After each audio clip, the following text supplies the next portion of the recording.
ఇటీవల బెంగళూరులో జరిగిన రేవ్ పార్టీ నేపథ్యంలో మరోసారి చిత్ర పరిశ్రమలో డ్రగ్స్ పబ్ కల్చర్ పై తీవ్ర విమర్శలు వ్యక్తమవుతున్నాయి. బెంగళూరులో జరిగిన రేవ్ పార్టీలో కొందరు బడాబాబులు, చిత్ర పరిశ్రమలోని నటులు, నటీమణులు పాల్గొన్నారన్నట్లు తెలుస్తోంది. ముందుగా క్యారెక్టర్ ఆర్టిస్ట్ నటి హేమ పేరు వినిపించింది. ఆమె తాను హైదరాబాద్ లోనే ఉన్నానంటూ వీడియో రిలీజ్ చేసి బుకాయించడానికి ప్రయత్నించింది. కానీ ఆమె రేవ్ పార్టీలో పాల్గొన్నట్లు పోలీసులు తెలిపారు.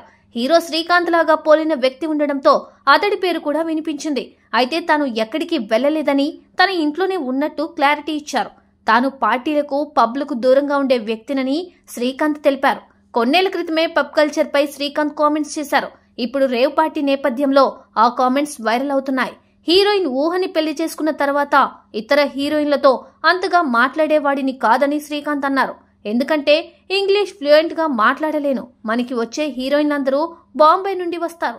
వారితో ఇంగ్లీష్ మాట్లాడితే ఎక్కడైనా తప్పులు ఉంటాయేమో అని హాయ్ బాయ్ చెప్పేసి వెళ్ళిపోతా. ఎక్కువగా మాట్లాడను. నాకు పబ్ కల్చర్ అలవాటు లేదు. ఎవరన్నా పిలిచినా వెళ్ళను. ఫ్యామిలీ ఫంక్షన్స్ కి హాజరవుతా. నా భార్యకి ఫ్యామిలీ మొత్తం కలిసి పిక్నిక్ వెళ్లడం చాలా ఇష్టం. అలాంటి సరదాలు ఉన్నాయి తప్ప పబ్లకి, పార్టీలకు వెళ్లే అలవాటు లేదని శ్రీకాంత్ కొన్నేళ్ల క్రితమే తెలిపారు.